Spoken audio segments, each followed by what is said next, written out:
నమస్కారం. హైదరాబాదులో బార్ల మీద పబ్బుల మీద పోలీసులు దాడి ప్రారంభించారు. ఇందులో పెద్ద గొప్ప విషయం ఏముంది అనుకుంటున్నారా? ఇక్కడే ఉంది. తెలంగాణ ముఖ్యమంత్రి రేవంత్ రెడ్డి ఈ మాదక ద్రవ్యాల మీద దాదాపుగా యుద్ధాన్ని ప్రకటించారు. అసలు మాదక ద్రవ్యాలు తెలంగాణ మార్కెట్లోకి ఎంటర్ కావటానికి వీల్లేదు. మీరు ఏం చేస్తారో నాకు తెలీదు. మీకు ఆయుధాల కోసం, మ్యాన్ పవర్ కోసం ఎన్ని కోట్లు కావాలంటే అన్ని కోట్లు ఇస్తాను.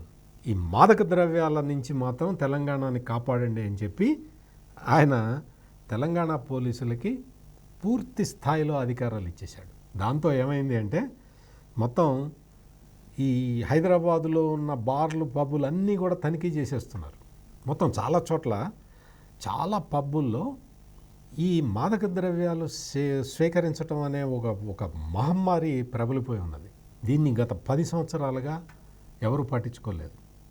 పట్టించుకోవడం అంటే ఏదో కొన్ని కార్యక్రమాలు తీసుకోవటం అవన్నీ చేశారు, కానీ దానికి ఎటువంటి ఫోర్సు లేదు. దాంతో పబ్బుల్లో విచ్చలవిడిగా మాదక ద్రవ్యాలు తీసుకోవటం అలవాటైపోయింది. పబ్బుల నుంచి కాలేజీల వరకు అది పాకుతూ ఉన్నది. మరీ ముఖ్యంగా ఏంటి అంటే ఆంధ్రప్రదేశ్లోని విశాఖ మన్యం నుంచి వచ్చే గంజాయి యథేచ్ఛగా తెలంగాణలోకి వచ్చేస్తున్నది. మొత్తం సరిహద్దులు దాటేసి హైదరాబాద్ వరకు రీచ్ అవుతున్నది. కొకైను, ఈ హెరాయిన్, ఇటువంటి మాదక ద్రవ్యాలైతే గుజరాతు, అటు రాజస్థాను, ఆ ప్రాంతాల నుంచి వచ్చేస్తున్నాయి. ఇవన్నీ కూడా చాలా రేవంత్ రెడ్డిని చాలా ఆందోళనకు గురి చేసినాయి. అందుకని ఆయన అధికారంలోకి వచ్చిన కొత్తల్లోనే ఈ మాదక ద్రవ్యాల మీద తీవ్ర స్థాయిలో యుద్ధం ప్రకటించాడు. మనకు తెలుసు, ఆంధ్రప్రదేశ్ నుంచి గంజాయి పెద్ద ఎత్తున తెలంగాణలోకి వస్తున్నది. అంతకుముందు తెలంగాణ పోలీసులు ఆంధ్రప్రదేశ్కి వెళ్ళి విచారణలు కూడా చేసి వచ్చారు. ఆంధ్రప్రదేశ్ నుంచి ఈ గంజాయి వస్తున్నది, తెలంగాణకు వస్తున్నది అని నిర్ధారించారు కూడా.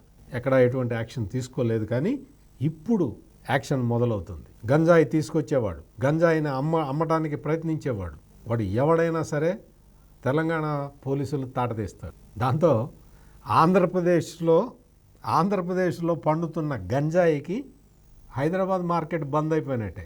వాళ్ళు వేరే మార్కెట్లు చూసుకోవాలి. ఎందుకంటే హైదరాబాద్ పోలీసులు అంత తేలిగ్గా వదలటలేదు. మొత్తం అన్నీ క్లోజ్ చేస్తారు.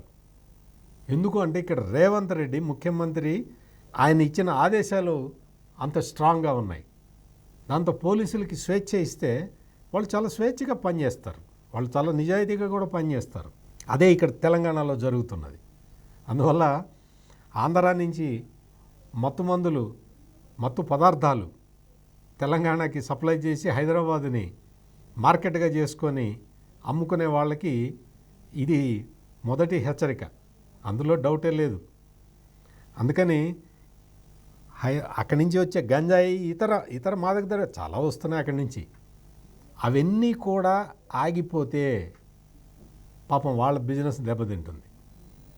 కానీ వాళ్ళ బిజినెస్ కన్నా యువకుల భవిష్యత్తు చాలా ఇంపార్టెంట్.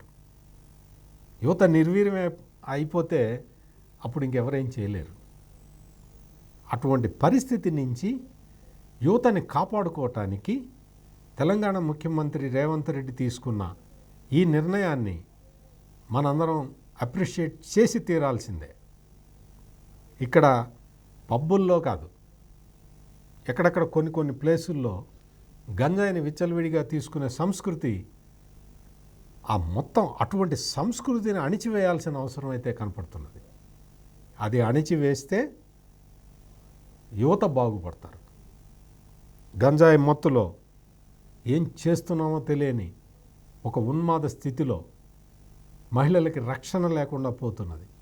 ఆ పరిస్థితి నుంచి తెలంగాణని కాపాడుకోవాల్సిన అవసరాన్ని గుర్తించిన ముఖ్యమంత్రి రేవంత్ రెడ్డికి మనందరం అభినందనలు చెప్పాలి.